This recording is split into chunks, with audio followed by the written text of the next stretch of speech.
وہ دیوتاؤں کی چہیتی تھی، پر اسرار سرگوشیاں اس کی رہنما تھیں، اس کی آنکھوں میں موت کی کڑکتی بجلیاں پوشیدہ تھیں، وہ انتقام کی آگ میں جل رہی تھی، اس کے ہاتھ میں زندگی کی لکیر تھی اور نہ موت کی، وہ سانپ سے بھی زیادہ زہریلی تھی، اپنے دشمن کی کٹی ہوئی گردن دیکھنا چاہتی تھی، پر اسرار اور شیطانی قوتیں اس کی راہ میں حائل تھیں، پر اسرار قوتوں کی مالک ایک دو شیدہ کی ہنگاموں بری داستان عجیب دید بان۔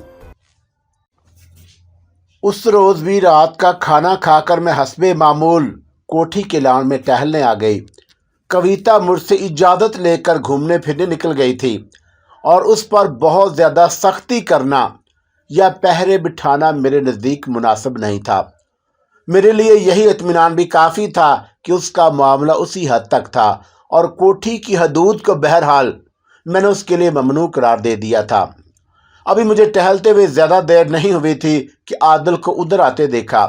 آج دن بھر وہ مجھے نظر نہیں آیا تھا۔ کہاں اڑے اڑے پھر رہے ہو پنڈت جی؟ وہ قریب آ گیا تو میں نے مسکرا کر کہا، اور وہ وہیں گھاس پر بیٹھ گیا۔ اڑنے کون دیتا ہے؟ وہ دھیرے سے ہنسا۔ اڑنے سے پہلے گرفتار کر لیا جاتا ہے۔ بیٹھو۔ کیوں ٹہلو گی نہیں؟ خاصی ٹہل چکی ہوں، کافی ہے۔ ویسے تم نے بھی عجیب عجیب عادتیں پال رکھی ہیں، وہ بیٹھتے ہوئے کہنے لگا۔ دوپہر کا کھانا کھا کر کلیولہ کرنا اور رات کو ٹہل مچانا وغیرہ، اور تمہیں اس سے الجھن نہیں ہوتی؟ ٹہل مچانا اچھا کہا تم نے، اور میں ہنس پڑی۔ صحت کے سنہری اصولوں پر عمل کرنے کے باوجود تم نے ابھی تک بوٹی نہیں پکڑی۔ بوٹی کا تعلق روٹی سے ہے، اور میں زیادہ روٹی نہیں کھاتی، ورنہ تمہاری طرح میری بھی چھوٹی سی توند نظر آنے لگتی۔ معاف کرنا، کسی عورت کے ساتھ چھوٹی یا بڑی کسی بھی قسم کی توند کا تصور کم از کم میرے ذہن میں قبول نہیں، اور ویسے مرد تندرست و توانا ہی اچھا لگتا ہے۔ اس نے اپنا دفاع کیا۔ اچھا، اس عورت اور مرد کی ڈبیٹ کو چھوڑو، یہ بتاؤ کہ تم آج تھے کہاں؟ ایک بدبخت کا سراغ لگانے مارا پھر رہا تھا۔ کون بدبخت تھا وہ؟ میں نے دلچسپی لی۔ تمہارا ہی تو سارا فساد بویا ہوا ہے، اب پوچھ رہی ہو کہ کون تھا وہ؟ نہ تم اسے سیان کے دھوکے میں اغوا کر کے لاتی، اور نہ وہ کمبل ہوتا۔ ولیم رائٹ کی بات کر رہے ہو؟ میں چونک کر بولی۔ ہاں، آج صبح بہت دن بعد میں اپنے گھر والوں کی صورت دکھانے گیا تھا کہ کہیں وہ مجھے مردہ سمجھ کر فاتح نہ پڑھ لیں، اور وہاں سے لوٹا تو سالار اکبر نے دوڑا دیا کہ جاؤ کہیں نہ کہیں سے ولیم کا سراغ نکال کر لاؤ، اور معلوم نہیں وہ خبیث کہاں جا کر چھپ گیا۔ کوٹھی خالی پڑی ہے اور الو بول رہے ہیں وہاں، حالانکہ خود ولیم بھی ان الوؤں کی جگہ بول سکتا تھا، ہے کہ نہیں؟ اور عادل نے اس طرح میری طرف دیکھا جیسے مجھ سے اپنے خیال کی تصدیق چاہتا ہو۔ عادل تو اپنے مزاج کے مطابق چہکے جا رہا تھا، مگر میں سنجیدہ ہو گئی، اور سالار اکبر نے جس خدشے کا اظہار کیا تھا وہ درست ثابت ہوا۔ اس کا سراغ لگنا بہت ضروری ہے، میں بڑبڑائی۔ تو میں کب اسے غیر ضروری سمجھ رہا ہوں؟ ابھی اس کی جان نہیں چھوٹی، اور ہر ممکنہ جگہ سے تلاش کیا جا رہا ہے۔ اس وقت بھی ہمارے شعبے کے ارکان جگہ جگہ اس کی بو سونگتے پھر رہے ہیں، اور اگر وہ وائسرائے ہاؤس میں جا چھپا ہو تو دوسری بات ہے، اور وہاں تک ہماری بندوں کی رسائی نہیں۔ وائسرائے ہاؤس، اسی کے تعلق سے میرے ذہن میں ایک درمیانی عمر کے ایک شخص کا چہرہ گھوم گیا، اور پھر مجھے بہت کچھ یاد آتا گیا۔ کلکتے سے دہلی آتے ہوئے ٹرین میں اس سے میری ملاقات ہوئی تھی، اور ملاقات بھی کیا، وہ خود ہی زبردستی مجھ سے تعارف حاصل کرنے کے در پہ تھا، اور یہ اس وقت کی بات تھی جب میں چمپا کی کمینگی سے تنگ آ کر سیکنڈ کلاس کے ایک ڈبے میں سوار ہو گئی تھی۔ اس نے کہا تھا کہ اگر سنگی ساتھیوں سے پریچے ہو جائے تو اچھا ہوتا ہے شریمتی جی، اور اس پر میں نے اسے ڈانٹ دیا تھا، اور مجھے آپ سے پریچے کی کوئی ضرورت نہیں۔ اور وہ ڈٹائی سے بولا، اگر مجھ سے آپ کا پورے پریچے ہو جاتا تو ہرگز ایسا نہ کہتی۔ اور یہ سن کر میں نے اس پر طنز کیا تھا کہ کیا آپ کو ہندوستان کے وائسرائے لگے ہوئے ہیں؟ اور اس نے فخر سے گردن ٹیڑھی کر لی اور کہنے لگا، جی شریمتی جی، اور آپ کی اطلاع کے لیے یہ سیوک وائسرائے ہاؤس میں ہی ہوتا ہے۔ اور اس کا نام ونود کمار شرما تھا، اور میں نے اسے لفٹ نہیں دی، اور پھر زہرا کے پتہ لینے کا تو سوال پیدا نہیں ہوتا تھا۔ अपना नाम भी उसने खुद वही बता दिया था। और तो कुछ नहीं, इस वक्त ये वाक़या याद आने से कम एक बात तो यकीनी थी कि वायसराय हाउस में हिंदुस्तानी भी मुलाजिम थे, और ख्वाह वो चपड़ासी ही क्यों ना हों। तुम तंजीम के शोबा सुरागरसानी से वाबस्ता हो पिंडत जी। और मैंने ज़रा तवक्कुफ़ के बाद आदिल को फ़र्जी लक़ब से मुखातब किया। अच्छा याद दिलाया तुमने, मैं तो बिल्कुल भूल गया था। और वो मेरी बात पूरी होने से पहले ही बोल उठा। मैं उसकी गैर संजीदगी को नज़रअंदाज करते हुए बोली, सुनो, अगर विलियम राइट वायसराय हाउस में भी छुपा हुआ है तो उसका पता लगाया जा सकता है। वो कैसे? और आदिल भी मेरी बात सुनकर कुछ संजीदा हो गया। जो बात मेरे जहन में आई है और मैंने से बता दी, और मुझे भी उसका इल्म है किरण, मगर उनकी वहाँ मौजूदगी गैर मौजूदगी के बराबर ही है। अव्वल तो आटे में नमक के बराबर वहाँ हिंदुस्तानी मुलाजिम है, और हैं भी तो ऐसी जगहों पर लगे हुए हैं जो कतई गैर अहम हैं। आदिल ने जवाब में कहा, बसरन कोई झाड़ू दे रहा होगा और कोई किसी अंग्रेज अफसर का उर्दली होगा। बज़ाहिर गैर अहम नज़र आने वाले लोग भी काम आ जाते हैं। झाड़ू लगाने वाले को तुम इतना गैर अहम क्यों समझ रहे हो? और वो तो ऐसी जगहों पर भी पहुंच जाता है जहां कोई और नहीं पहुंच पाता। तो फिर ठीक है, और मैं आज ही से ये काम शुरू कर देता हूं कि मुझे वायसराय हाउस पर झाड़ू फेरने का मौका मिल जाए। इधर उधर की ना उड़ाओ और बात समझने की कोशिश करो। समझ गया ना, तुम यही तो चाहती हो कि वहाँ के किसी हिंदुस्तानी मुलाजिम पर पट्टू डाल दिया जाए, और ये तो मुमकिन है, मगर उसमें वक्त लगेगा। तो लगने दो वक्त, ज़रूरी तो नहीं कि हर काम पलक झपकते हो जाए। उसी के साथ ये भी ज़रूरी नहीं कि अंकल के अटकल लग ही जाए। आदिल ने मुस्कुराकर कहा, ठीक कह रहे हो तुम, मगर सुरागरसानी की गाड़ी इसी तरह क़ियासात और अंदाज़ों पर चलती है, यानी यूँ भी है और वो भी। और बुद्धन ना मिला तो कल्लन की गर्दन नाप ली कि कहीं यही तो शेख फजल बैग नहीं, और दाढ़ी मूछ भी खींच कर देख ली कि असली है या नकली। कभी कभी तो तुम इतनी जहानत की बात करते हो पिंडत जी कि तुम्हारी सूरत देखकर पता ही नहीं लगता कि तुम इस कदर अक्लमंद हो गए हो, और मुझे भी शरारत सूझ गई। और ऐसा भी है तो जो सूरत से अक्लमंद नज़र आते हैं अंदर से उल्लू की दुम फाख्ता हूँ। और तुम्हें आज उल्लू बहुत याद आ रहा है, क्या बात है? कुछ देर पहले तुम विलियम की कोठी में उल्लू बोलने का जिक्र कर रहे थे, और अब उल्लू की दुम पकड़ रहे हो। दरअसल उल्लू की अहमियत का अंदाज़ा मुझे अंग्रेज़ों से हुआ, जो हिंदुस्तान में अपना उल्लू सीधा करने आए हैं। और यकीनन उल्लू उनका टेढ़ा होगा जब भी तुम उसे सीधा करने की नाकाम कोशिश कर रहे हैं। वो तो खुद इतने बड़े उल्लू हैं कि उल्लू को अक्ल दानिश की अलामत समझते हैं। और जहन्नम में झांको उन्हें, और ये बताओ कि मैं उन्हें जहन्नम में झोंकूँ या ना झोंकूँ, उनके अमाल उन्हें जहन्नम में ज़रूर झोंक देंगे। और वो मेरी बात काट कर बोला, हाँ तुम क्या पूछ रही थी? उल्लू नंबर 2 और 3 यानी रॉबर्ट और फिलिप के बारे में पूछने वाली थी कि वो भी ठोंठ पर बैठे हैं कि उड़ गए। और मैंने उसकी इस्तिलाहों में बात की। पूछने वाली थी कि पूछ रही हो, और मैं दिल्ली वाला हूँ, मेरे सामने सही उर्दू बोला करो। क्यों, क्या दिल्ली वालों ने ठेका ले रखा है सही उर्दू बोलने का? और वैसे तुम्हारी इतला के लिए उर्दू को पहले बोले जाने की ज़रूरत नहीं थी। और ये क्या तुमने नहीं छोड़ दी? उसने अपनी गोल गोल दीदे घुमाकर मेरी तरफ हैरत से देखा। अच्छा, अगर मैं ये साबित कर दूं? क्या साबित कर दोगी? यही कि पहले उर्दू बोलने की ज़रूरत नहीं थी। अच्छा करो साबित, और कोई लूट नहीं मच रही कि जो चाहोगी साबित कर दोगी। एक शर्त पर साबित करूंगी कि तुम सही उर्दू बोलने का दावा वापस ले लोगे। चलो मंजूर, और करके दिखाओ साबित। तो सुनो कि उर्दू पहले एक जगह से दूसरी जगह कूच किया करता था क्योंकि उसके मैनी लश्कर हैं, और साबित हो गया मैंने जो कहा था। हरगिज़ नहीं, इसलिए कि तुम उसका सिर्फ एक मतलब बताकर दूसरा गोल कर रही हो। अब आया मेरी समझ में कि तुम मुझे क्या गुच्चा दे रही हो। और उसने मैंने खेत अंदाज में सर हिलाया और फिर कहने लगा, अब मैं भी तुम्हारी इतला के लिए कुछ अर्ज कर दूं कि उर्दू का दूसरा मतलब लश्करी बोली है, और वो ज़ुबान जो अरबी, फ़ारसी, हिंदी, तुर्की, अंग्रेज़ी वगैरह से मिलकर बनी हो, और जिसे उर्दूआई मुअल्ला भी कहते हैं। और चूँकि ये ज़ुबान मुग़ल ताजदार शाहजहां के लश्कर में ईजाद हुई थी, और इसीलिए यही नाम पड़ गया।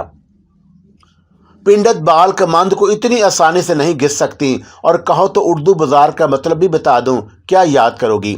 उर्दू बाज़ार लश्कर के बाज़ार को कहा जाता है। और सिर्फ तुम ही इल्म दरियाओ नहीं हो, मुतअद्दिद बार लुटने के बावजूद अब भी दिल्ली में बड़े बड़े पड़े हैं और हम जैसे फ़कीरों से ना अटका करो। हाँ, तुम लाख इल्मे दरियाओं सही, मगर एक सांस में 25 ऐसे उर्दू के लफ्ज़ बोल सकता हूँ कि तुम्हें उनके मैनी मालूम नहीं होंगे। 25 लफ्ज़ तो खैर बहुत हैं, तुम एक लफ्ज़ ऐसा नहीं बोल सकते जिसका मतलब मुझे मालूम ना हो। अच्छा बताओ, प्रोपेंदवा किसे कहते हैं और उसका लहजा चैलेंज का सा था। अभी तुम्हारी सिटी गुम हो जाएगी। और मैंने अपने हाफजे को खंगाल डाला, मगर वाकई मुझे उस लफ्ज़ का मतलब मालूम नहीं था। हार गई ना आखिर? और उसने मेरे चेहरे का जायजा लेते हुए कहा। हाँ, हार गई, मैंने इतराफ़ किया। और तुम बताओ इसका मतलब? प्रोपेंदवा दरअसल उस बच्चे को कहते हैं जिसका पेट बढ़ गया हो। और वह संजीदगी से बताने लगा। पेंदवा पेंदे से बना हुआ है और ऊपर तो तुम समझती हो, यानी जिस पेट में पर निकल आए हों, और मतलब ये कि पेट बढ़ गया हो। और तुम्हें शायद इसलिए मज़कूरा लफ्ज़ का मतलब मालूम नहीं होगा कि ये लफ्ज़ अस्तिलाहन हकीम इस्तेमाल करते हैं। और मुझे उसकी बात पर यकीन आ गया और बोली, अब मैं उस लफ्ज़ का मतलब याद रखूँगी। और फिर जब अचानक आदल ज़ोर से हंस पड़ा तो मैं हैरत से उसकी सूरत देखने लगी और मालूम नहीं उसे किस बात पर इतनी ज़ोर की हंसी आ गई थी। क्या इंतकाम लिया? उसने हंसते हुए कहा। क्या मतलब? गुंचे का जवाब गुच्छा। और इब्तदा तो तुमने की थी और मैंने नहीं की। और पहले उर्दू को बोले जाने की ज़रूरत नहीं थी, और ये कि उर्दू कूच किया करता था वगैरह। और जवाबी कार्रवाई के तौर पर मैंने फिलफोर एक लफ्ज़ गढ़कर तुम्हें चक्रीदम बना दिया। और इस पर लतीफ़ा ये कि तुम्हें मेरी बात पर यकीन भी आ गया। तो बेपरकी उड़ा रहे थे तुम? मैंने आंखें निकाली और जवाब में वो हंसने लगा, और फिर उसकी हंसी में मेरी आवाज़ भी शामिल हो गई। उर्दू और प्रोपेंदवे के चक्कर में असल बात रह गई। और मैंने मुस्कुराकर कहा, मैं तुमसे ये पूछने वाली नहीं थी, बल्कि पूछ रही हूँ कि रॉबर्ट और फिलिप की तलाश भी शुरू हुई या नहीं। और अगर विलियम हाथ ना आए तो रॉबर्ट भी हमारे लिए खासी अहमियत रखता है। ज़ाहिर है, और सलार अकबर ने मेरे सपुर्द फ़िलहाल विलियम ही को किया है, और रॉबर्ट की तलाश में उन्होंने समीउल्लाह को लगाया है। तो समीउल्लाह का ताल्लुक भी तुम्हारे ही शोबे से है। हाँ, और उसके साथ और लोग भी हैं, और जिस तरह मेरे साथ हैं। और फिलिप के बारे में अलबत्ता मुझे नहीं मालूम कि किसकी ड्यूटी लगी है। सलार अकबर अपने अंदाजे में काम करते हैं, और हंगामी हालात में भी वो किसी एक आदमी पर इतना बोझ नहीं डालते कि उठ ना सके। हाँ, याद आया, और सलार अकबर बता रहे थे कि आज तुम्हारी सदारत में एक अदद अजलास भी हुआ है, और उसमें मसला जद्दोजहद के आगाज़ का फैसला किया गया। और मुझसे तो बातों बातों में सब कुछ पूछ या पाछ लिया, और खुद कुछ नहीं बता रही, हवा भी नहीं लगने दे रही कि क्या बताऊं। मैं बोल उठी, सलार अकबर ने तुम्हें जो कुछ बताया है वही बात है, लेकिन तुमने जो कुछ नहीं बताती तो इस वक्त जब तुम्हें उल्लू की दुम पकड़ने से मोहलत मिलती। और तुमने तो इस तरह उल्लू उल्लू की रट लगा रखी है कि मुझे हर तरफ उल्लू ही उल्लू नज़र आने लगे, और अभी तक नज़र आना बंद नहीं हुए। और ये कहते हुए मेरी निगाह उसी की तरफ उठी हुई थी। खूब समझ रहा हूँ तुम्हारा मतलब, इतना पगलोट नहीं हूँ कि जितना तुम समझ रही हो। ज़ाहिर है कि तुम उससे बहुत ज़्यादा हो। और मैंने फ़िक्रा लगाया और हंस पड़ी। और आदल में फ़िक्रा सहने और अंजवाई करने की अहलियत थी, और वो भी मेरे साथ हंसने लगा। और कुछ देर हंस बोल कर जहन हल्का हो गया तो मैं उठ खड़ी हुई। और अभी ज़्यादा रात नहीं हुई थी और सलार अकबर से मिला जा सकता था, और मुझे उम्मीद थी कि अब तक उसके दिन भर की रिपोर्ट मिल चुकी होगी। इमारत में दाखिल होने के बाद आदल अपने कमरे की तरफ मुड़ गया और मैं आगे बढ़ गई। मैं सलार अकबर के कमरे में पहुंची तो खिलाफे तवक्का मुझे तन्हा नहीं मिला। सलार गुरबचन सिंह भी वहां मौजूद था, और मुझे देखकर वो दोनों कुर्सियों से उठ खड़े हुए। आइए आइए, और वह दोनों ही बी यक ज़ुबान बोले। और मेरा जी चाहा कि जवाब में उनसे बैठिए बैठिए कह दूं, और मेरी हिस्से मज़ा अभी तक बेदार थी, मगर ज़ाहिर है कि अब फ़िज़ा बदल चुकी थी। तशरीफ़ रखिए। और ये कहती हुई आगे बढ़कर मैं भी एक कुर्सी पर बैठ गई, और वह दोनों भी बैठ गए। तो मैंने कहा, माफ़ कीजिएगा, मैं आप हजरात की गुफ्तगू में दखल हुई। नहीं किरण जी, ऐसी कोई बात नहीं। गुरबचन सिंह खुश अखलाकी से बोला, हम तो आप ही के बारे में बातें कर रहे थे। मेरे बारे में? जी हाँ, और मैं इनसे कह रहा था कि किरण जी की वजह से आखिर दुश्मन के साथ दो दो हाथ करने का मौका मिल ही गया। गुरबचन सिंह मुझे मेरे फर्जी नाम से ही मुखातब कर रहा था, और कबल अज वक़्त क्या कहा जा सकता है, और मेरा फैसला दुरुस्त भी है या नहीं।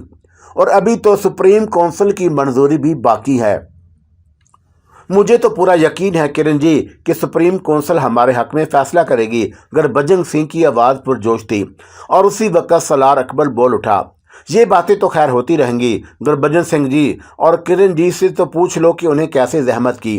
اور پھر وہ میری طرف متوجہ ہو گیا۔ جی، پنڈت جی سے تو میری ملاقات ہو چکی ہے، اور ولیم رائٹ کے بارے میں تو معلوم ہو گیا ہے کہ وہ اپنی کوٹھی سے غائب ہے اور اس کی تلاش جاری ہے، مگر ملٹری انٹیلیجنس کے چیف رابرٹ ہیم اور وزارت داخلہ کے جوائنٹ سیکرٹری فلپ کا بھی کوئی سراغ ملا یا نہیں، اور یہ معلوم کرنا تھا۔ اور یہ کہتے ہوئے اچانک مجھے ایک خیال اور آ گیا، اور اپنی بات جاری رکھتے ہوئے مزید بولی، سالار، آپ کو یاد ہوگا کہ جب ہم سیان کے دھوکے میں ولیم رائٹ کو اسٹیٹ گیسٹ ہاؤس سے اغوا کر کے لائے تھے تو وہ خوابگاہ میں تنہا نہیں تھا، اور اس کے ساتھ ایک نوجوان انگریز لڑکی بھی تھی۔ جی ہاں، یاد آیا مجھے، سالار اکبر نے تصدیق کی۔ اس لڑکی کا نام ارضبت تھا، اور فلپ نے جب مجھے پہلی بار ایک ہوٹل میں ولیم سے ملوایا تھا تو ارضبت بھی اس کے ساتھ تھی، اور پھر وہی لڑکی اغوا والی رات کو ولیم کے ساتھ اسٹیٹ گیسٹ ہاؤس میں دیکھی گئی، اور اسے یہی نتیجہ نکلتا ہے کہ لڑکی سے ولیم کے خصوصی مراسم رہے ہوں گے۔ ایسا نہ ہوتا تو ولیم اپنے چہرے پر سیان کا میک اپ ہونے کے باوجود اس لڑکی کو اسٹیٹ گیسٹ ہاؤس میں اس رات اپنے ساتھ نہ رکھتا۔ اس سے یہ بھی ظاہر ہوتا ہے کہ وہ لڑکی شاید ولیم رائٹ کی حیثیت اور عہدے سے بھی واقف ہوگی۔ سالار اکبر نے میرے خیال سے اتفاق کرتے ہوئے بات آگے بڑھائی۔ ممکن ہے کہ واقف ہو، اور میرا عرض کرنے کا مقصد یہ تھا کہ اگر اس لڑکی کا کوئی سراغ مل جائے تو شاید ولیم کی تلاش میں آسانی ہو۔ یہ تو آپ نے ٹھیک کہا، مگر اس لڑکی کا ملنا بھی محال ہی لگتا ہے، سالار اکبر نے کہا۔ اور جب آپ نے مجھے اور پنڈت جی کو خوابگاہ میں بلایا تھا اور میں نے ٹارچ کی روشنی ڈال کر مسحری کا جائزہ لیا تھا، اور آپ سے پہلے ہی ولیم اور لڑکی کو بے ہوش کر چکی تھی، اور میں نے بس ایک نظر اس لڑکی کے چہرے پر ڈالی، اور شاید پنڈت جی نے بھی اس پر زیادہ توجہ نہیں دی۔ غالباً ہم تینوں ہی نے ولیم کی طرف متوجہ تھے، کیونکہ اسے سیان سمجھ رہے تھے، اور جسے اغوا کرنے بے وقت اسٹیٹ گیسٹ ہاؤس میں داخل ہوئے تھے، اور بعد میں وہ لڑکی کوئی اہمیت اختیار کر جائے گی، اس وقت یہ اندازہ نہیں تھا۔ مجھے ایک اور بات یاد آ گئی، اور وہی لڑکی فلپ کے رابطے میں بھی رہ چکی ہے، اور میں نے بتایا، اور میری اس بات پر خلاف توقع سالار اکبر چونک اٹھا، اور یہ اندازہ میں نے اس کے چہرے سے لگایا تھا، اور میری نگاہ اسی کی طرف اٹھی ہوئی تھی۔ پھر تو غالباً اس لڑکی کا سراغ لگایا جانا ممکن ہے، اور اس کے چہرے سے اب غور فکر کا اظہار ہونے لگا۔ اور وہ کس طرح سالار، میں خاموش نہ رہ سکی۔ اگر وہ لڑکی بقول آپ کے فلپ کے رابطے میں بھی رہی ہوگی تو یقیناً فلپ اس کے بارے میں جانتا ہوگا، اور سالار اکبر کا اندازہ اب بھی خود کلامی جیسا تھا۔ میرا ذہن سالار اکبر کے الفاظ کی روشنی میں تیزی سے ایک نتیجے تک پہنچ رہا تھا، اور میں بول اٹھی، تاکہ میرے اندازے کی تصدیق ہو جائے تو کیا فلپ اپنی کوٹھی میں موجود ہے؟ جی ہاں کرن، سالار اکبر نے جواب دیا، اور اس سلسلے میں رپورٹ مل چکی ہے۔ داؤد تمام معلومات حاصل کر کے لوٹا تھا تو میں اس وقت میٹنگ میں تھا، اور میٹنگ کے بعد اس نے مجھے یہ رپورٹ دی کہ فلپ کے متعلق آپ پہلے ہی کہہ چکی تھیں کہ وہ زیادہ اہم نہیں، اور میں نے اسی لیے فوری طور پر اس کے بارے میں آپ کو کچھ بتانا ضروری نہیں سمجھا، اور پھر اس کا بدستور اپنی کوٹھی میں موجود رہنا بھی یہی ظاہر کر رہا تھا۔ اور رپورٹ کے مطابق فلپ کی کوٹھی کے ارد گرد بھی ایسی نقل و حرکت نہیں دیکھی گئی جس سے پتہ چلتا کہ حکومت نے اس کی حفاظت کا کوئی خصوصی بندوبست کیا ہے، اور اس کی بیوی بھی کوٹھی ہی میں موجود تھی، اور وہ دونوں دوپہر کے بعد کناٹ پیلس میں شاپنگ کرتے ہوئے بھی دیکھے گئے، اور اب بھی فلپ کی نگرانی جاری ہے۔ سالار اکبر سے فلپ کے بارے میں تفصیلی رپورٹ سننے کے بعد میں نے کہا، ولیم رائٹ تک پہنچنے کی ایک راہ بہرحال مل گئی، اور اس پر ابھی گفتگو کریں گے۔ پہلے آپ مجھے دوسرے اہم مہرے رابرٹ ہیم کے متعلق بتائیے، اور میرا اندازہ ہے کہ وہ چوہا بھی کسی بل میں گھس کر بیٹھ گیا ہوگا۔ اور یہ کہتے ہوئے رابرٹ کے لیے میرے لہجے میں حقارت تھی۔ اب تک کے تجربات کی روشنی میں مجھے بھی غاصب حکمرانوں سے نفرت سی ہونے لگی، اور جنہوں نے پورے ہندوستان کو اپنا غلام بنا رکھا تھا۔ آپ کا اندازہ درست ہے، سالار اکبر نے بتایا، اور ولیم ہی کی طرح رابرٹ کا بھی سوئی سراغ نہیں مل رہا، اور رابرٹ کیونکہ ملٹری انٹیلیجنس کا چیف تھا، اور اس لیے یہ بھی ممکن ہے کہ وہ ممنوعہ علاقے میں ہو، اور گربجن سنگھ سے پہلی مرتبہ اس گفتگو میں حصہ لیا، اور ولیم رائٹ کو بھی حکومت اسی علاقے میں رکھ سکتی ہے جہاں کوئی آدمی نہ پہنچ سکے، اور میری مراد ملٹری ایریا سے ہے۔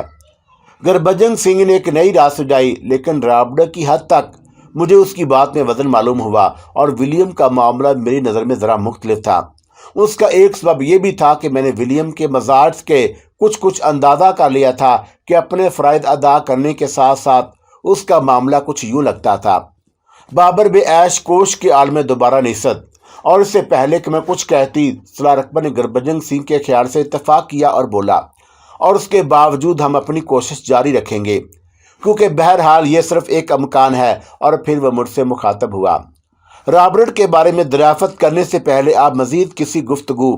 जी, फिलिप कितना भी गैर अहम मोहरा सही, बहरहाल वह वजारत दाखिला का ज्वाइंट सेक्रेटरी था और उसके इल्म में भी ये बहुत सी बातें हो सकती हैं जो हमारे काम आ सकें, और इसके अलावा मुमकिन है कि अलजब्त का भी पता चल जाए।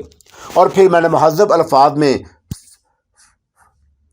फिलिप के दरमियान रकाबत भी हो सकती है, और अगर मुमकिन हुआ तो हम उससे भी फ़ायदा उठा सकते हैं। और ज़ाहिर है कि फिलिप विलियम के ख़िलाफ़ ही होगा, और अगर उसे विलियम के बारे में कुछ मालूम हुआ तो जज्बा रकाबत के ज़ैर असर बता देगा। सलार अकबर ने अपनी दानिश में एक उम्मीद अफजा बात की। छोड़े जी, गुरबचन सिंह बोला, अंग्रेज़ बड़ी ही बेगैरत कौम है और उसका तो दीन धर्म ही कुछ और है। ये तो रकीब से भी यार दोस्तों की तरह मिलकर रहते हैं। और क्या आप भूल गए किरण जी कि फिलिप ही ने विलियम से मिलवाया था, और रकाबत या दुश्मनी होती तो दोनों एक मेज़ पर दोस्तों की तरह ना बैठते। अंग्रेज़ को तो अपनी कौम और मुल्क के मफाद के सिवा मैंने आज तक किसी मामले में वफादार नहीं देखा, और इंतहाई मकार, अय्यार, साजिशी और फरेबी कौम है ये। और गुरबचन सिंह ने अंग्रेज़ों से अपनी नफरत का इजहार किया, और ये नफरत बिला सबब नहीं थी। बहरहाल फिलिप और विलियम के दरमियान एक तल्लक और निकल आया। सलार अकबर गुरबचन सिंह की बात को शायद इस वक्त मसलतन नज़रअंदाज कर गया, और फिर उसे मुझसे चाय के लिए पूछने का ख्याल आया और बोला, माफ़ कीजिएगा किरण, बातों में यह ध्यान ही नहीं रहा। कोई बात नहीं, और वैसे भी खाना खा के चाय पी चुकी थी। नहीं मंगवाता हूँ मैं, और गुरबचन सिंह जी भी तो चाय पियेंगे, और इसके अलावा खुद मेरा भी जी चाह रहा है। और ये कहते हुए सलार अकबर उठकर अपने कमरे के दरवाजे तक गया और किसी को आवाज़ देकर बुलाया। और जिस तरह मेरी ज़रूरियात का ख्याल रखने के लिए दुलारी का कय्याम मेरे बराबर वाले कमरे में था, उसी तरह यहाँ भी लगता था इतनी जल्दी कोई करीबी कमरे से आ सकता है। और मैंने सलार अकबर को कहते सुना, रहमान से 3 कप चाय बनवा कर ले आओ, वो अगर सो गया हो तो तुम खुद बना लाना। और फिर सलार अकबर वापस आकर दोबारा अपनी कुर्सी पर बैठ गया। मैं इस दौरान में एक फ़ैसला कर चुकी थी और बोली, मौजूदा सूरत हाल में फिलिप पर हाथ डालना बहुत ज़रूरी हो गया है, और तो फिर उसे आज ही रात उठवा लेते हैं। हुक्म तो करें आप। सलार अकबर की बजाय गुरबचन सिंह बोल उठा, जी हाँ गुरबचन सिंह जी, यही करना पड़ेगा, और हमें इस मौके से फ़ायदा उठाना चाहिए। दाऊ तो इसी कोठी में है ना? और गुरबचन सिंह ने सलार अकबर से मालूम किया। हाँ यही है, सलार अकबर ने जवाब दिया। और फिर ठीक है, और वो कोठी की निशानदेही कर देगा, और ख़ुद मैं उसे साथ लेकर चला जाता हूँ। गुरबचन सिंह पुरजोश नज़र आने लगा। गुरबचन सिंह जी, किसी अंग्रेज़ अफसर के अगवा को इतनी ईजी ना लें। उसके अलावा ये भी जहन में रखें कि कुछ दिनों से रात के वक्त पुलिस का गश्त बढ़ा दिया गया है, और हमें तो आप लोगों की एहतियातों ने मार रखा है, हाथ बांध रखे हैं हमारे। गुरबचन सिंह सलार अकबर से मुखातब था, और आपके हाथों को खोलने का बंदोबस्त तो हो रहा है। तो सलार अकबर मुस्कुराया, और क्या चाहिए आपको? अब तो ये मामला सुप्रीम कौंसिल तक पहुंच गया, और वो भी सिर्फ किरण जी की वजह से, वरना तो सलार आला और अमृत नाथ जी कभी उस पर राजी ना होते, और मुझे तो आपने अपना हम ख्याल बना लिया है। आना, ये क्रेडिट भी किरण जी को जाता है, और उन्होंने पहले अच्छी तरह आपका ब्रेन वॉशिंग कर दी होगी। और गुरबचन सिंह आहिस्ता से हंस दिया और फिर कहने लगा, अच्छा ये बताएं कि फिलिप को अगवा करने के सिलसिले में आप क्या एहतियात चाहते हैं? एक तो ये कि उसे अगवा करके यहाँ ना लाया जाए, क्योंकि इस कोठी में ना कोई तय खाना है और ना टार्चर सेल। सलार अकबर ने कहा, चले मान लिया, और ये कि मैं भी आपके साथ चलूँगी। सलार अकबर के कुछ कहने से पहले ही मैं बोल उठी, और उसकी एक वजह यह भी है कि खुद मैं उससे पूछ गुछ करना चाहती हूँ, लेकिन ये काम तो मैं भी कर सकता हूँ, और आपको इतने से काम के लिए जहमत उठाने की क्या ज़रूरत है? और मैं इतनी देर में आपकी गुफ्तगू सुनकर समझ ही चुका हूँ कि उससे क्या उगलवाना है। और गुरबचन सिंह के लहजे में खुद एतमादी थी। कुछ बातें ऐसी भी तो होती हैं गुरबचन सिंह जी, जो सवाल और जवाब के वक्त ही जहन में आती हैं। हाँ, आपके ये बात मानने वाली है। उसने इकरार किया और फिर बोला, चले एक तो आप हो गई और एक मैं, और दाऊद भी साथ होगा। काफी है, क्यों जी? और वह असरार अकबर से मुखातब हुआ। दोबारा भी मैंने असरार अकबर को बोलने का मौका नहीं दिया और कहा, मेरा ख्याल है कि पिंडर जी को भी साथ ले लें। सारे बंदे इन्हीं के साथ चलेंगे किरण जी, तो मेरे बंदे मक्खियां मारने के लिए हैं। सलार अकबर और गुरबचन सिंह के दरमियान खासी बेतकल्फी मालूम होती थी, और पुरजोश होने के बावजूद गुरबचन सिंह फितरतन खुश मसाज भी लगता था। और मैं जो आपके साथ चल रही हूँ, मैं मुस्कुराई। और क्या मुझे अपना नहीं समझते? आपकी बात और है किरण जी, आप तो हमारे आज़ादी सलार आला हैं, और वैसे मुझे पिंडर जी को भी साथ ले चलने पर कोई एतराज़ नहीं, और बंदा वो भी बड़े काम का है। गुरबचन सिंह भी मुस्कुराया। और वैसे भी एक अंग्रेज को अगवा करने का तजर्बा रखता है, और उसका इशारा विलियम के अगवा की तरफ था। पहले वो मेरे ही पास था और फिर उन्होंने उसे झपट लिया। आप कौन सा काम है? सलार अकबर को खासी देर बाद बोलने का मौका मिला। आपने भी तो जवाबी कार्रवाई के तौर पर मेरे 2 बंदे तोड़ लिए। वो दोनों आपके पास रहकर ठुस हो जाते, इसलिए मैंने यही सोचा कि उन्हें बाल की खाल निकालने का आदी बनने से बचा लूं। और उन दोनों सलारों में ये नोक जोक जारी थी कि चाय आ गई, और इसी दौरान में फिलिप के अगवा की पूरी मनसूबाबंदी हो गई, और किसी अहम नुक्ते को नज़रअंदाज नहीं किया गया। दाऊद और आदल को भी सलार अकबर ने तलब किया, और उन्हें ज़रूरी हदायत दे दी गई। वो अपनी खामोश मौत मुझे ज़रूर दे दीजिएगा, और इस वक्त मेरे पास नहीं, और क्या खबर उसकी ज़रूरत पड़ जाए। गुरबचन सिंह ने सलार अकबर को मुखातब किया। ले लीजिए। सलार अकबर उठकर कमरे में मौजूद एक अलमारी की तरफ बढ़ा। और मैं भी तैयार होकर आती हूँ, मैं बोली और उठ खड़ी हुई। और उस वक्त रात के 11 बजने वाले थे, और हमें निसफ शब के करीब कोठी से रवाना होना था। और मैं अपने कमरे में पहुंची तो कविता जाग रही थी। तुम अभी तक सोई नहीं? आपके इंतजार में नींद ही नहीं आ रही थी। और क्यों, कोई काम था मुझसे? और मैंने आगे बढ़कर अपना एक सूटकेस उठाते हुए पूछा। काम तो खैर कोई नहीं, पर ना जाने क्यों मन करता है कि सोते समय आप ही का दर्शन करके आंख लगे, और जब सोकर उठूं तो आप ही का चेहरा देखूं। और कविता अजीब से लहजे में बोली, और उसकी आवाज़ ख्वाबनाक सी थी। और मैं सूटकेस उठाकर उसकी तरफ पलटी तो चेहरे पर निगाह पड़ी, और मुझे यूं लगा जैसे वो जागती आंखों से कोई ख्वाब देख रही हो। पगली हो तुम? और मैंने सूटकेस में सहरी पर रखते मुस्कुराकर कहा। उसी सूटकेस में साइलेंट डेथ भी था, और बुलेट प्रूफ जैकेट भी, और मुझे दोनों ही की जरूरत थी। हाँ किरण जी, पगली तो हूँ मैं, और प्रेम आदमी को पागल ही बना देता है। और अचानक वो ये कहते ही अपने बिस्तर पर लेटे लेटे बैठ गई। कहीं जा रही हैं आप? हाँ, एक ज़रूरी काम से जाना है, तुम सो जाओ, और वापसी में मुझे देर भी लग सकती है। और मैंने कपड़ों की तह के नीचे से साइलेंट डेथ निकाल कर तकिए के करीब रखा, और फिर उसकी बुलेट प्रूफ जैकेट डाल दी। और मैं इस तरह मसहरी पर बैठी थी कि कविता भी मेरी नज़र में थी, और सामने सूटकेस खुला हुआ था, और मेरे और कविता के बेड के दरमियान खासा फासला था। और फिर भी मैं एहतियात से काम ले रही थी। और इस समय आप किसी काम से जा रही हैं? वो हैरत से बोली, और आधी रात होने वाली है। तो क्या हुआ? और ये कहकर मैंने स्याह रंग की एक पैंट और शर्ट सूटकेस से निकाल ली। और कोई खतरे की बात हो तो मैं भी साथ चलूं? और उसकी आवाज़ से फिक्रमंदी झलक रही थी। नहीं ना, ऐसी कोई बात नहीं। हाँ, एहतियातों तो मेरे गिर्द हिसार खींच देना, क्योंकि मुमकिन है कि चंद्र मोहन अपनी किसी दासी या चेले को मुझे तलाश करते रहने के लिए जहाँ छोड़ गया हो। और दुश्मन तो दुश्मन ही होता है, और उसकी तरफ से होशियार रहना चाहिए। और मैंने वो सूटकेस बंद कर दिया। ठीक है, फिर तो मुझे जागना ही पड़ेगा, और तुम हिसार खींच कर सो जाओ ना, और मुझे तो अपने जाने में देर लगेगी। और मैंने वो सूटकेस उठाया और अपने दीवार के सहारे रख कर एक और सूटकेस उठा लाई। उस सूटकेस में मेकअप बक्स था, और अभी मुझे अपने चेहरे पर मेकअप भी करना था। और मैंने सूटकेस खोलकर मेकअप बक्स निकाल लिया, और मुझे सोने की कोई ऐसी जल्दी नहीं थी। आप तैयार हो जाएं। मैंने एक बार कविता के चेहरे पर भी मेकअप कर चुकी थी, और इस वक्त जब उसे सयान की तलाश के सिलसिले में स्टेट गेस्ट हाउस का चक्कर लगवाने ले गई थी। अच्छा, तो आप भेस बदल रही हैं? वो मेकअप बक्स के खोलते देखकर किसी ऐसे बच्चे की तरह खुशी का इजहार करने लगी जो कोई दिलचस्प तमाशा देखने वाला हो। और उसे मैं पहले ही बता चुकी थी कि चंद्र मोहन और गोपाल के अलावा भी मेरे और बहुत से दुश्मन हैं, और जिसने अपना असल चेहरा जिनसे छुपाना ज़रूरी है। और मैं मेकअप बक्स के सामान को निकाल कर बाहर लगने लगी तो वह फिर बोल उठी। आप की बड़ी बुढ़िया मत बनिएगा, हाँ। और कविता ने बच्चों की तरह ठटक कर कुछ इस तरह से ये जुमला अदा किया कि मुझे हंसी आ गई। और मुझे याद आ गया कि जब उसके साथ गई थी तो मैंने अपने चेहरे पर एक उधेड़ उम्र ऐसाई औरत का मेकअप किया था। अच्छा नहीं बनूंगी बुढ़िया, खुश। और मैंने हंसते हुए उसकी तरफ देखा। हाँ और क्या, कोई अच्छी नहीं लगती आप बुढ़िया बनकर।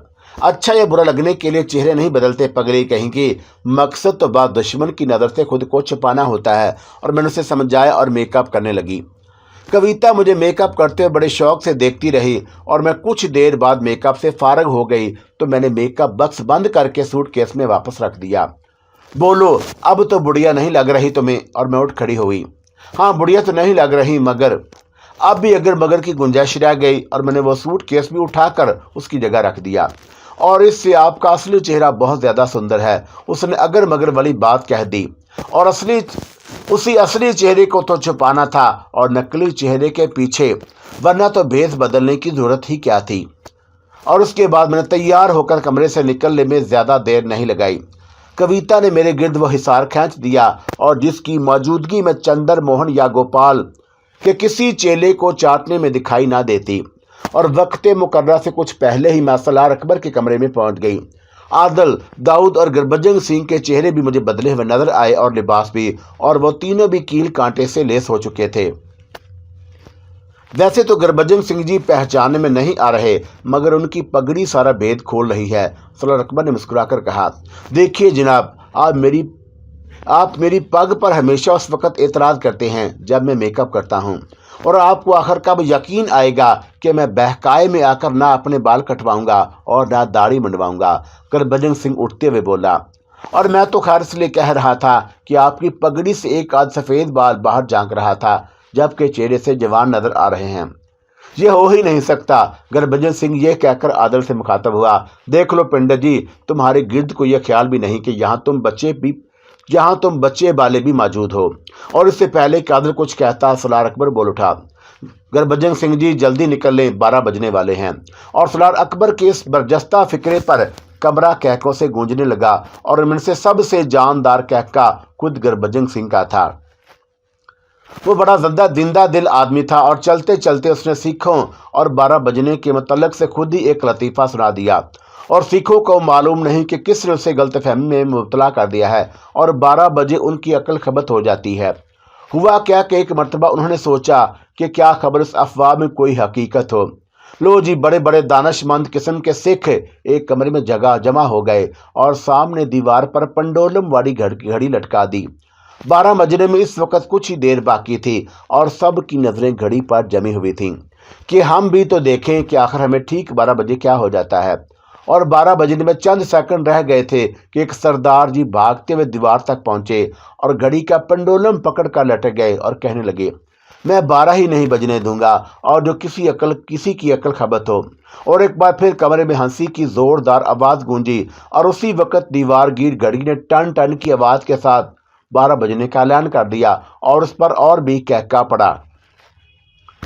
सलार अकबर ही क्या, कमरे में मौजूद तमाम अफराद की नज़रें गुरबचन सिंह की तरफ उठी हुई थीं। और इस तरह मुझे क्यों देख रहे हैं आप लोग? क्या मेरे सर पर सींग निकल आए हैं? और गुरबचन सिंह ने हंसते हुए कहा। और फिर ज़रा ही देर बाद हम चारों सलार अकबर के कमरे से निकल आए और गुज़श्ता रोज़ और फिर आज के अजलास ने जो गैर ज़रूरी संजीदगी की फ़िज़ा कायम कर दी थी वो कतई ख़त्म हो गई। और इमारत से बाहर आते ही हम एक कार में बैठ गए और ड्राइविंग सीट दाऊद ने संभाल ली। उसके बराबर अगली सीट पर गुरबचन सिंह बैठा था और मैं और आदल पीछे बैठ गए। रास्ते भर मुझे समेत सभी चौकन्ना रहे, मगर कोई काबिल जिक्र वाक़या पेश नहीं आया। दाऊद ने खुद ही ऐसे रातों से गुरेज किया कि गश्त करती हुई पुलिस की किसी गाड़ी से टकराव ना हो। और फिलिप की कोठी से कुछ पहले ही उसने एक गली में कार खड़ी कर दी और हम सब उतर गए। हर तरफ सन्नाटा छाया हुआ था और गुरबचन सिंह और दाऊद दबे पांव आगे बढ़ा और आदल मेरे साथ पीछे था। और कुछ फासला तय करते ही छोटा एक पार्क नजर आया और दाऊद के मैंने एक मखसूस इशारा करते देखा। घने दरख्तों के दरमियान से एक शख्स लपकता हुआ करीब आ गया। हम रुक गए। और फिलिप कोठी में ही है ना, कहीं गया तो नहीं? दाऊद ने धीमी आवाज़ में उस शख्स से पूछा और उस शख्स ने तस्दीक कर दी कि फिलिप कोठी के अंदर मौजूद है। और मेरे लिए ये समझना मुश्किल नहीं था کہ اس شخص کا تعلق سالار اکبر کے شعبے سے ہوگا۔ سالار اکبر مجھے پہلے ہی بتا چکا تھا کہ کوٹھی کی نگرانی کی جا رہی ہے، اور گربجن سنگھ اس شخص سے بولا، اب تمہاری چھٹی، جاؤ۔ اور سامنے ہی دائیں جنم مطلوبہ کوٹھی تھی اور پارک سے کوٹھی کے گیٹ پر نظر رکھی جا سکتی تھی۔ ہم آگے بڑھ گئے اور وہ شخص دوبارہ پارک کی طرف مڑ گیا، اور شاید اس نے اپنی موٹر سائیکل وہیں کہیں چھپا رکھی ہوگی کہ وقت ضرورت اسے استعمال کر سکے۔ اس علاقے میں اسٹریٹ لائٹ تو تھی، مگر خاصے فاصلے پر، اور روشنی بہرحال زیادہ نہیں تھی، کہیں اجالا اور کہیں نیم تاریکی سی تھی۔ اور فلپ کی کوٹھی کے گیٹ تک پہنچنے میں ہمیں دیر نہیں لگی۔ طے شدہ پروگرام کے مطابق میں گیٹ کی بائیں جانب سے باؤنڈری وال پر چڑھ گئی، اور داؤد نے بھی میری تقلید کی۔ گربجن سنگھ اور عادل مین گیٹ سے ہٹ کر باؤنڈری وال سے لگے کھڑے تھے، اور میں نے اندر کا جائزہ لیا۔ گیٹ کے قریب ہی جو کوٹری تھی، غالباً اس میں چوکی دار تھا، اور کوٹری کے سامنے سے پختہ راستہ اندر جا رہا تھا۔ راستے کی دائیں طرف لان تھا، اور کچھ فاصلے پر عمارت کے برآمدے میں کم پاور کی ایک بلب کی روشنی پھیلی ہوئی تھی۔ اور پھر میری سماعت سے مخصوص قسم کی گراہٹیں ٹکرائیں، اور میں چونک اٹھی، اور یہ گراہٹیں کتوں ہی کی ہو سکتی تھیں۔ خطرہ، اور میرے ذہن میں ایک ہی لفظ کئی بار گونجا، اور میں سمجھ گئی کہ حفاظت کی خاطر عمارت کے باہر اعلیٰ نسل کے خطرناک کتے چھوڑ دیے گئے ہیں، اور بے صورتحال غیر متوقع ہی تھی، اور چوکی دار کی کوٹری اور چار دیواری کے درمیان تقریباً 3 گز کا فاصلہ تھا، اور باؤنڈری وال سے کوٹری کی چھت پر چھلانگ لگا کر پہنچنا میرے لیے تو خیر کوئی مسئلہ نہیں تھا، مگر داؤد بھی اتنی لمبی جست بڑھ سکے گا، اور یہ بات یقینی نہیں تھی، اور کتوں کی وہاں موجودگی کے سبب باؤنڈری وال سے نیچے اترنا خطرے کو دعوت دینا ہوتا۔ پہلے ان کتوں کو ختم کرنا ضروری تھا، اور کوٹری کی چھت پر پہنچ کر یہ اندازہ لگانا آسان ہو جاتا کہ کتے کہاں ہیں، اور تم یہاں سے کوٹری کی چھت تک چھلانگ لگا سکتے ہو۔ میں نے داؤد سے سرگوشی کی۔ جی ہاں، اور اس کی آواز میں اعتماد تھا۔ سوچ لو، فاصلہ زیادہ ہے۔ اگر تمہارے لیے یہ ممکن نہیں تو یہی باؤنڈری وال پر لیٹے رہو۔ اور میں پھر بولی اور اسے کتوں کی موجودگی سے آگاہ کر دیا۔ مجھے بھی ان کی گراہٹیں سنائی دے رہی ہیں، اور وہ قریب ہی موجود ہیں، داؤد نے دھیمی آواز میں بتایا، اور پھر مجھے دوبارہ یقین دہانی کرائی کہ لمبی جست بڑھ سکتا ہے، اور میں کوٹری کی چھت پر پہنچ جاؤں تو میرے اشارے کے بعد ہی تم اپنی جگہ سے حرکت کرنا، اور میں نے اسے تاکید کی۔ داؤد نے اقرار میں سر ہلایا، اور میں کھڑی ہو گئی، اور دوسرے ہی لمحے اپنے جسم کی مخصوص انداز میں سکیڑ کر چھلانگ لگا دی، اور میرے پیروں میں ربڑ کے جوتے تھے، اور دھپ کی ہلکی سی آواز ہوئی، اور کوٹری کی چھت پر سینے کے بل لیٹ گئی، اور پھر رکے بغیر لپک کر چھت کے سرے تک پہنچ گئی۔ اور میں نے اس بات کو نظر انداز نہیں کیا تھا کہ کوٹری میں اگر چوکی دار موجود ہے تو چھت پر میرے کودنے سے وہ جاگ سکتا ہے۔ میں نے جھانک کر نیچے دیکھا، مگر کوٹری سے چوکی دار باہر نہیں آیا، اور اسے جاگنا ہوتا تو اب تک جاگ چکا ہوتا۔ اور میں مطمئن ہو کر پلٹ آئی، اور ہاتھ ہلا کر داؤد کو جست بھرنے کا اشارہ کیا، اور میں نے اسے اٹھ کر باؤنڈری وال سے کوٹری کی طرف چھانگ لگاتے دیکھا۔ داؤد کی خود اعتمادی رائیگاں گئی، اور وہ کوٹری کی چھت تک نہیں پہنچ سکا، اور باؤنڈری وال اور کوٹری کے درمیان وہ زمین پر گرا، اور اس کے منہ سے چیخ نکل گئی۔ عین اسی لمحے کتے بھونکے، اور پھر وہ مجھے تیزی سے دوڑتے ہوئے نظر آ گئے، اور کتوں کا وہ جوڑا اسی طرف آ رہا تھا، اور ان دونوں کی جسامت غیر معمولی تھی، اور وہ دونوں بلڈ ہاؤنڈ تھے۔ میرے لیے ایک ایک لمحہ قیمتی تھا، اور میں نے جیب سے سائلنٹ ڈیتھ نکالا اور دوڑتے ہوئے کتوں کا نشانہ لیا، اور وہ دونوں اگر داؤد تک پہنچ جاتے تو اسے شاید زندہ نہ چھوڑتے۔ سائلنٹ ڈیتھ سے نکلی ہوئی زہریلی سوئیاں یکے بعد دیگرے کتوں کے جسموں میں اتر گئیں، اور ادھر وہ دونوں اچھل کر کوٹری کے سامنے گرے، اور ادھر کوٹری کا دروازہ کھول کر جسیم چوکی دار باہر نکلا، اور اس کی پشت میری طرف تھی، اور وہ شاید داؤد کی چیخ سن کر جاگ اٹھا تھا، اور سب کچھ چند ہی لمحوں میں ہو گیا۔ چوکی دار جھک کر مردہ کتوں کو دیکھ رہا تھا، اور میں چاہتی تو چوکی دار کو بھی کتوں کی طرح موت کی نیند سلا دیتی، مگر مجھے یہ غیر انسانی حرکت معلوم ہوئی، اور میں نے خاموش موت کو جیب میں رکھ لیا، اور بلا سبب انسانی خون بہانا میری سرزش میں شامل نہ تھا۔ چوکی دار سے نمٹنے کے لیے دوسرا راستہ بھی ممکن تھا، سو میں نے اسی پر عمل کیا۔ کوٹری کی چھت سے میں سیدھی اس کی پشت پر کودی، اور اس کے ساتھ ایک ہاتھ اس کے منہ پر جم گیا، اور اسے میں نے چیخنے کا موقع نہ دیا۔ اسے ہوش و حواس کی دنیا سے غافل کرنے کے لیے کمپٹی پر پڑنے والی ایک ہی ضرب کافی ہوئی، اور اس کا جسم ڈھیلا پڑ گیا۔ ابھی میں سیدھی کھڑی ہوئی تھی کہ دھم دھم کی 2 آوازیں سنائی دیں، اور میں تیزی سے پلٹی، اور اندر کودنے والے گربجن سنگھ اور عادل تھے، और वह दोनों लपकते हुए मेरे करीब पहुंचे और गुरबचन सिंह ने पूछा, क्या हुआ दाऊद कहाँ है? आए मेरे साथ, मैंने कहा, और पहले मैं दाऊद को देखना चाहती थी कि वो किस हाल में है। और चंद ही लम्हे बाद जब मैं दाऊद के पास पहुंची तो वो उठने की कोशिश कर रहा था। आदल ने उसे उठने में मदद दी तो उसके मुंह से कराह निकल गई और उसके पैर में मोच आ गई थी और सर भी कोठरी की दीवार से टकरा गया था और उसी के नतीजे में उसे कुछ देर को चक्कर आ गए थे और मजमूई तौर पर उसकी हालत तशवीशनाक नहीं थी। हम कोठरी की आड़ में थे और मैंने गुरबचन सिंह और आदल को सूरत हाल से आगाह कर दिया और तुम हमारी वापसी तक खामोश यहीं पड़े रहो, गुरबचन सिंह ने दाऊद से कहा। और मैं चल सकता हूँ सालार। दाऊद की आवाज से शर्मिंदगी का इजहार हो रहा था। अब और ज्यादा बहादुर बनने की जरूरत नहीं, इतना काफी है। और गुरबचन ये कहकर मुड़ा। साइलेंट डेथ दाऊद के पास भी था और जिसे उसने जेब से निकाल लिया और आदल उसे सहारा देकर दोबारा बिठा दिया। खतरा टल गया था मगर अभी असल मरहला बाकी था। चौकीदार के मुंह पर कपड़ा बांधकर उसे कोठरी में बंद कर दिया गया और यूं भी वो मेरे अंदाजे के मुताबिक जल्दी होश में ना आता। आदल अपने शाने से लटका हुआ कैनूस का एक बैग संभाले मेरे साथ साथ चल रहा था और मेरी दूसरी तरफ गुरबचन सिंह था। हम इमारत का एक चक्कर लगा चुके थे और इमारत की अकबी सिमत में सर्वेंट क्वार्टर थे और उधर से हम बहुत एहतियात के साथ गुजरे और हमारी नकलो हरकत से किसी की आंख भी खुल सकती थी। इमारत में दाखिल होने के लिए हमें अभी तक कोई भी खिड़की या दरवाजा खुला हुआ नहीं मिला और अब तो दो ही सूरतें मुमकिन है सालार, आदल ने सरगोशी की और वह गुरबचन सिंह से मुखातब था। दोनों ही बताओ, गुरबचन सिंह भी धीमी आवाज में बोला। एक तो ये कि हम कमांद डालकर कोठी की छत पर चढ़ जाएं और दूसरा ये कि किसी खिड़की का शीशा काट कर उसे खोल लें। और गुरबचन सिंह ने आदल की बात काट दी। और दूसरी सूरत में थोड़ा सा खतरा तो है मगर यही बेहतर है और खतरा यह है कि हम किसी ऐसे कमरे में न पहुंच जाएं जिसका दरवाजा बाहर से बंद हो और इस तरह हमारी मेहनत बेकार भी जा सकती है। और गुरबचन सिंह ने खुद ही खतरे की वजाहत भी कर दी और एक बार फिर इमारत का चक्कर लगाया और खिड़कियों पर जोर आजमाई भी की गई मगर सिर्फ इस कदर कि ज्यादा आवाज ना हो और मजबूरन एक खिड़की का शीशा काटना पड़ा और हम उसे खोलकर बारी बारी अंदर कूद गए। गुरबचन सिंह ने पेंसिल टार्च से कमरे का जायजा लिया और वो कोई स्टोर था और दरवाजा खुला हुआ ही मिला। गुरबचन सिंह का खदशा गलत साबित हुआ और वहां से निकलकर फिलिप की ख्वाबगाह तलाश करने में हमें देर नहीं लगी। कमरे में जलते हुए नीले बल्ब ने हमारी रहनुमाई की और हम दबे पांव अंदर दाखिल हो गए। फिलिप और मार्गरेट एक ही डबल बेड पर सो रहे थे और उसे बेखबरी के आलम में उन्हें बेहोश कर दिया गया और उसके लिए गुरबचन सिंह ने क्लोरोफार्म इस्तेमाल किया और मुझे उन दोनों की कंपनियां सहलाने की जरूरत नहीं पड़ी।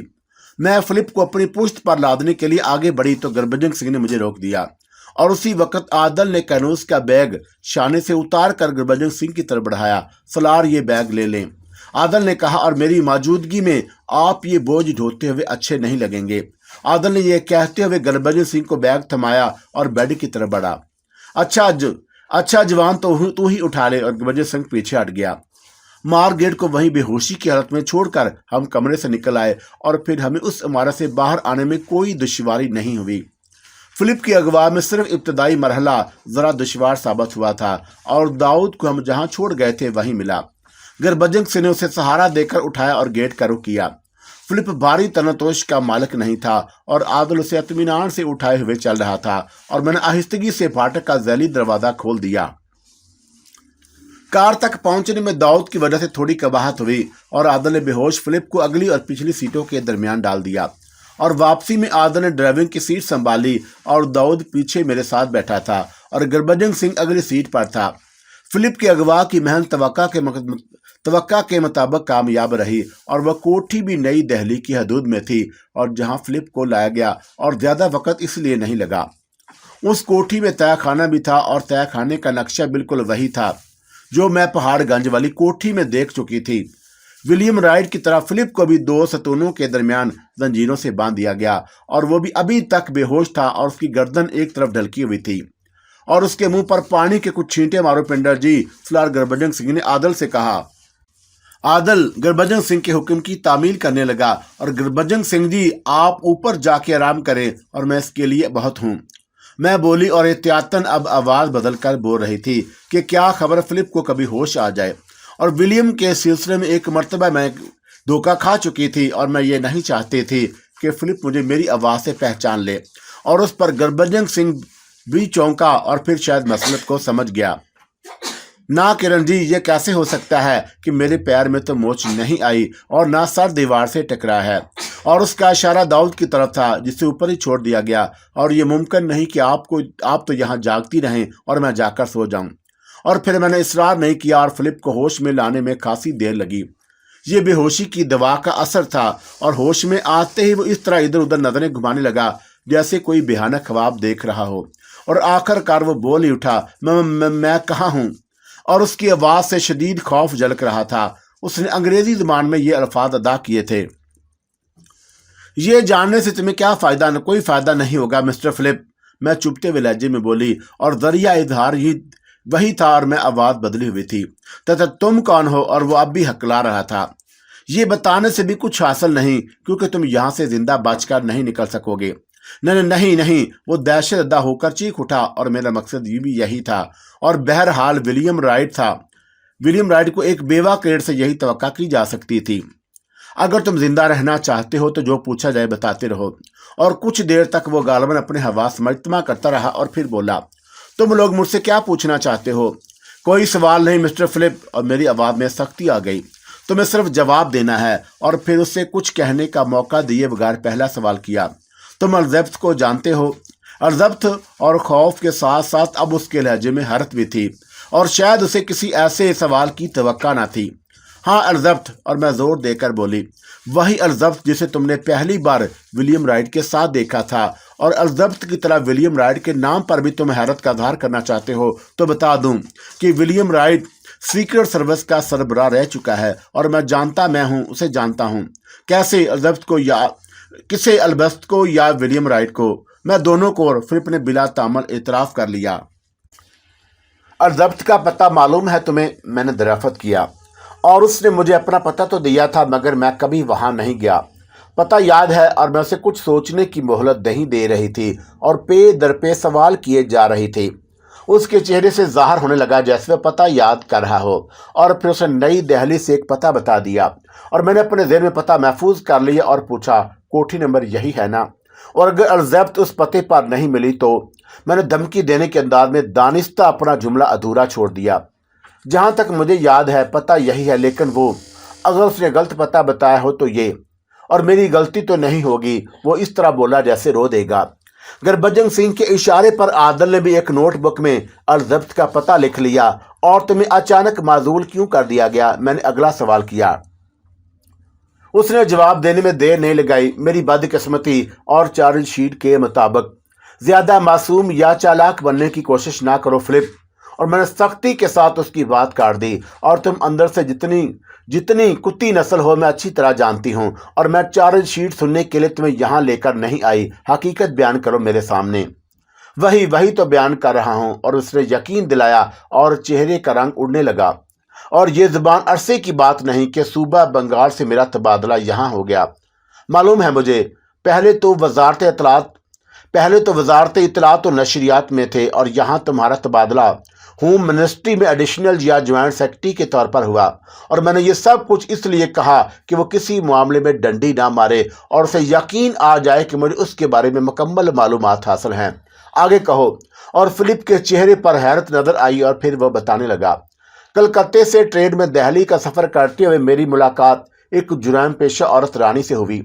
और मैंने बगौर उसके चेहरे का जायजा लिया वो झूठ तो नहीं बोल रहा। और फिर दरियाफ्त किया, तुम्हें पूरा यकीन है कि वो औरत जुर्म पेशा थी? हाँ, उसने एक हम सफ़र हिंदुस्तानी राजा को कत्ल कर दिया, फिलिप ने जवाब दिया। और मेरी नज़र उसके चेहरे पर थी और मुझे ख्याल आया कि कहीं फिलिप सफ़र की मज़ीद तफसीलात बयान करने लगे। और रास्ते में चंपा ने जो घिनौना खेल खेला था उसका जिक्र आदल और गुरबचन सिंह के किसी भी तरह मुनासिब नहीं था। और मैं इसलिए जल्दी से बोली, फिर वो औरत एक रात यहाँ तुम्हें दिल्ली में भी मिल गई थी और तुम्हें उसकी बेगुनाही पर यकीन आ गया होगा। और फिर यह कि मकतूल राजा बहरहाल वो एक हिंदुस्तानी था और उसके कत्ल से तुम्हें ज़्यादा दिलचस्पी नहीं थी। मैं तेजी से बोले जा रही थी और तुमने उसी लिए उस औरत को एक मौका पर बेहसियत रानी शनाख्त नहीं किया और उसे फरार हो जाने दिया।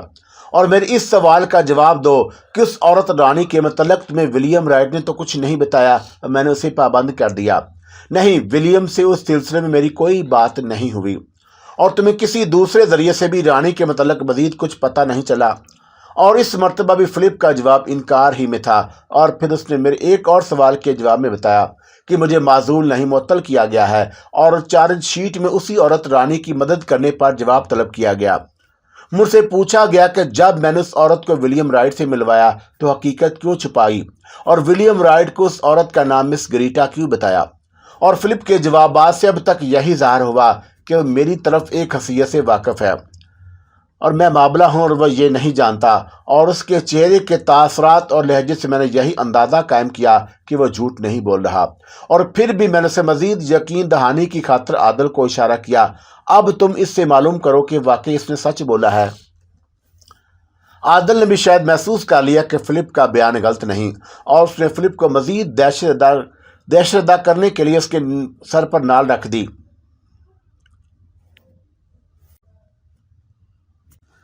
اور پھر سخت لہجے میں بولا، تمہیں دوسری دنیا میں پہنچا دوں گا کہ زبان کھولنے پر تیار ہو، صرف 3 تک گنوں گا اور اس کے بعد تمہارا بھیجا اڑا دوں گا۔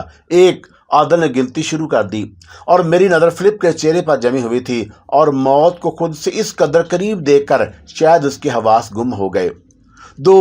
عادل کی تیز آواز پھر کمرے میں گونجی، اور 3 کہتے ہی میں گولی چلا دوں گا۔ نہیں، فلپ خوفزدہ آواز میں چیخا، اور اسے جیسے ہوش آ گیا تھا۔ مقدس کنواری مریم کی قسم، میں نے سچ بولا ہے، اور اس کے بعد جو کچھ پوچھا جائے گا سچ ہی بتاؤ گے؟ گربجن سنگھ پہلی بار مرتبہ بولا۔ ہاں ہاں، سب، اور سب کچھ سچ ہی بتاؤں گا۔ اور اس بار فلپ نے یقین دہانی کی خاطر حضرت عیسیٰ علیہ السلام کی قسم کھائی، اور میرا خیال ہے کہ فلپ کہ تم ایک بد کردار آدمی ہو، اور تمہارا کسی مذہب سے کوئی تعلق نہیں۔ اور میں نے، کیا تم اس غلط فہمی کا شکار ہو کہ ہم تمہارے فریب میں آ جائیں گے اور تمہاری قسموں پر یقین کر لیں گے؟ تم جانتے ہو کہ تمہاری بیوی مارگریٹ اور ولیم رائٹ کے درمیان جائز مراسم نہیں، اور کیا تمہارا مذہب اس کی اجازت دیتا ہے؟ نہیں، میں ایک سچا عیسائی ہوں، اور خدا کے بیٹے کی جھوٹی قسم نہیں کھا سکتا۔ شدید خوفزدہ ہونے کے باوجود آخری الفاظ اس نے بڑی روانی سے ادا کیے، اور اپنی بات جاری رکھتے ہوئے اس نے مزید بتایا کہ میں اعتراف کرتا ہوں کہ بد کردار اور گنہگار ہوں، لیکن بکو مت، گربجن سنگھ نے اسے ڈانٹ دیا، اور تم اس وقت کسی پادری کے سامنے نہیں کھڑے ہوئے کہ مرنے سے پہلے اعتراف کر کے گناہوں سے نجات پالو گے۔ اور فلپ کی آنکھوں میں آنسو آ گئے، اور پھر وہ بھرائی ہوئی آواز میں بولا، میں تم لوگوں کو کیسے اور کس طرح یقین دلاؤں کہ اس کے لہجے سے بے بسی ظاہر تھی۔ مرد ہو کر رو رہا ہے، ابے او مرد کو تو ہنستے ہوئے کھیلتے موت کو گلے لگا لیتے ہیں۔ اور گربجن سنگھ بے تکلفی پر اتر آیا، اور جو اس کے مزاج کا خاصا تھا۔ اس کے باوجود گربجن سنگھ کے لہجے کی صفاقی برقرار تھی، اور جواب دے کر سرفروش تنظیم کے بارے میں تجھے کیا معلوم ہے؟ اور عادل نے ابھی اس کی کمپٹی پر ریوالور کی نال نہیں ہٹائی۔ حکومت کے خلاف ایک زیر زمین تنظیم ہے، فلپ نے فوراً جواب دیا، اور گربجن سنگھ سے گھور کر دیکھا، اور یہ کہ حکومت ہر قیمت پر اس تنظیم کو ختم کر دینا چاہتی ہے، اور اس کے لیے حکومت نے کیا منصوبہ بنایا؟ مجھے تو صرف اتنا ہی معلوم ہے کہ کوئی بڑا آپریشن ہونے والا ہے، اور مجھے اس محکمے میں آئے ہوئے زیادہ دن نہیں ہوئے۔ اور اپنی صفائی پیش مت کرو۔ گربجن سنگھ نے اس کی طرف آنکھیں نکالیں جیسے اسے کچا چبا جائے گا، اور جو اصل بات ہے وہ بتا۔ بہت سی باتیں ہیں میرے علم میں نہیں، اور اعلیٰ سطح تک محدود ہیں۔ اور تیرے علم میں کیا ہے جو میں نے بتایا ہے؟ کیا بتایا ہے تو نے؟ گربجن سنگھ سے سینے پر گھونسا مارا۔ مت بھول کہ تیرا تعلق اس قوم سے ہے جس نے ہندوستان کو غلام بنا رکھا ہے۔ سفید کتے، اور میں تجھ پر بھوکے کتے چھوڑ دوں گا، اور تجھے اپنی زبان کھولنا پڑے گی، بتانا پڑے گا کہ حکومت کا منصوبہ کیا ہے۔ اور عادل کو اس نے ہاتھ کا اشارہ کیا، اور جیسے ہی عادل ذرا سا ہٹا، گربجن سنگھ نے فلپ کے سر کے بال مٹھی میں جکڑ لیے، اور اس کا سر ایک جھٹکے سے اوپر اٹھایا۔ بول! اور اس نے دانت پیسے اور کوٹ کے اندر دوسرا ہاتھ ڈالا، اور گربجن سنگھ کے شانے سے کرپان لٹکی ہوئی تھی۔ کرپان نکال کر اس نے فلپ کی آنکھوں کے سامنے گھمائی، اور میں تیری دونوں آنکھیں کرپان کی نوک سے باہر نکال لوں گا۔ اور دہشت کے سبب غالباً فلپ کی قوت گویائی جواب دینے لگی، مگر اسے بولنا ہی پڑا۔ گربجن سنگھ موت کے فرشتے کی طرح اس کے سر پر سوار تھا۔ तुम मुझे मार दो, कत्ल कर दो मुझे, इतनी आसानी से नहीं मारूंगा तुझे। करपान से तेरी बोटी बोटी अलग करूंगा। और करबजन सिंह उड़ाया, बता हुकूमत का मंसूबा क्या है? मुझे नहीं मालूम, नहीं मालूम। फिलिप रोने लगा और मैं उससे ज्यादा। फिलिप अपना जुमला पूरा नहीं कर सका और सर के बाल छोड़कर गुरबचन सिंह ने उसके मुंह पर तमाचा मारा। और तेरे तो बाप को भी बताना पड़ेगा, तुझे नहीं मालूम तो तू जो वजारत दाखिला में है। और फिर तो हर मुमकिन हरबा आजमा लिया गया, मगर फिलिप कुछ ना बता सका। हुकूमत सरफरोश तंजीम के खिलाफ जो बड़ा ऑपरेशन करने वाली थी, फिलिप को उसकी तफसीलात का इल्म नहीं था और तकरीबन नींद बेहोशी की हालत में उसे वहीं बंधा हुआ छोड़ दिया गया और हम तीनों तय खाने से निकल आए। गुरबचन सिंह मुझे और आदल को साथ लिए हुए कमरे में आ गया और चाय मंगवा ली। आप क्या कहती हैं? गुरबचन सिंह मुझसे मुखातब हुआ। और फिलिप झूठ तो नहीं बोल रहा?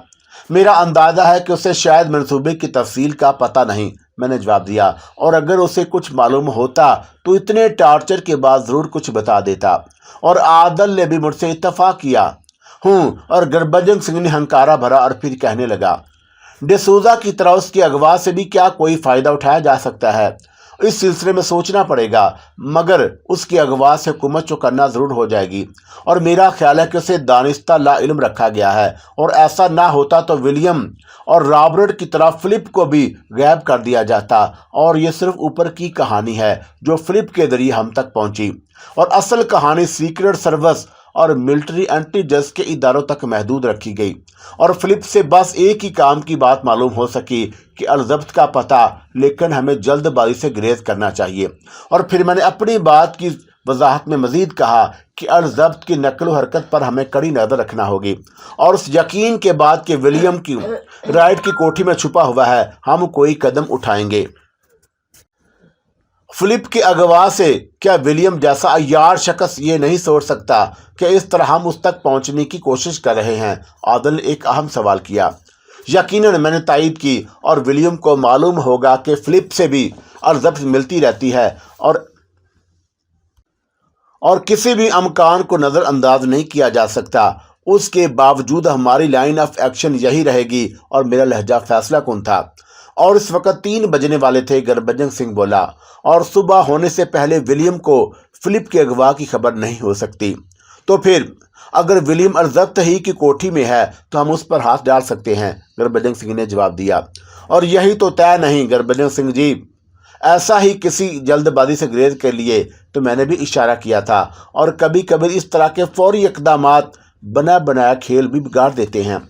आप कहती हैं तो फिर ऐसा नहीं करते। और गुरबचन सिंह ने अपनी तजवीज़ वापस ले ली। इस दौरान हम चाय पी चुके थे और अब चला जाए। और मैंने आदल की तरफ देखते हुए कहा, आप चाहें तो यहीं आराम करें, सुबह चली जाइएगा। और गुरबचन सिंह ने मुझे मुखातब किया, और अमूमन मैं भी उसी की कोठी में रहता हूँ। फिलहाल भी आपका यहाँ रहना मुनासिब है। और अगर आप ये फिलिप की वजह से कह रही हैं तो यहाँ परिंदा पार नहीं मार सकता। और गुरबचन सिंह पुरजोश आवाज़ में कहने लगा, परिंदा तो खैर पहाड़गंज वाली कोठी में भी पर नहीं मार सकता था। मैं मुस्कुराई और मेरी रगे शरारत फड़क उठी। मगर ये भी तो सोचें गुरबचन सिंह जी कि परिंदा तो आखिर परिंदा होता है, कहीं भी पर मार सकता है। और आप हम इस सिलसिले में क्या कर सकते हैं? और उसी के नतीजे में विलियम माँ परिंदे के उड़ गया। उस पर गुरबचन सिंह हंस पड़ा और मैं उठ खड़ी हुई। और आदल ने भी मेरी तकलीद की। बाकी आइंदा। और मैंने चलते चलते गुरबचन सिंह से कहा। और फिर गुरबचन सिंह इमारत के बाहर तक हमें छोड़ने आया और हम कार में बैठ गए। तो गुरबचन सिंह ने आदल को मुखातब किया, जवान जरा देखभाल के जाना, कुत्ते पीछे न लग जाएं। और तुम्हारा सलार अकबर का कहना है कि कुत्तों ने रात की गश्त में इजाफा कर दिया है। परवाह न करे सलार, मैं महफूज रास्ते से जाऊंगा, आदल ने जवाब दिया। और कार स्टार्ट कर दी और मैं उसके बराबर ही अगली सीट पर बैठी थी। रब रखा। और गुरबचन सिंह बोला और कार आगे बढ़ते ही वापसी के लिए मुड़ गया। कोठी की हदूद से कार बाहर निकल आई तो आदल ने कहा, सलार गुरबचन सिंह बहुत दिलचस्प आदमी हैं, यकीन दिलाओ। और फिर गुस्सने लगे मुझे। और तुम हो ऐसी शय कि जिसे जितना ज्यादा घिसा जाए उतना ही चमकने लगते हो। और इसी तरह एक दूसरे पर फिक्रे चुस्त करते हुए हम करोल बाग पहुंच गए। और कोठी में पहुंचकर कार से उतरते हुए मैंने आदल से कहा कि अगर सलार अकबर हमारे इंतजार में, अगर वो जाग रहे हों तो उन्हें रिपोर्ट दे देना। और कार एक तरफ पार्क करके आदल भी उतर आया और इमारत में दाखिल होकर आदल की और मेरे جدا ہو گئے اور نیند کی وجہ سے میرا دماغ بوجھل ہو رہا تھا۔ اپنے کمرے میں پہنچ کر لباس تبدیل کرنے کے بعد مجھے سونے میں زیادہ وقت نہیں لگا اور کویتا کو میں نے بدستور اپنے بیڈ پر سوتے ہوئے دیکھا تھا۔ دوسرے روز شام تک تنظیم کے سربراہ کی طرف سے احکام مل گئے۔ اس نے گرین سگنل دے دیا اور ایک بار پھر ہنگامی میٹنگ طلب کر لی گئی۔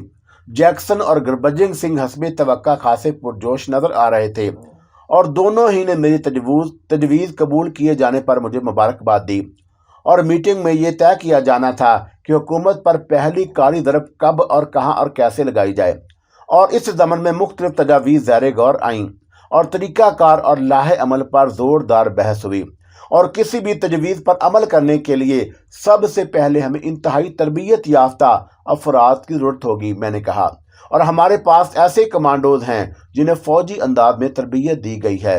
اور سالار وحید الدین بولا، اور تنظیم کے ارکان کو تربیت دینے کی ذمہ داری اسی کی تھی۔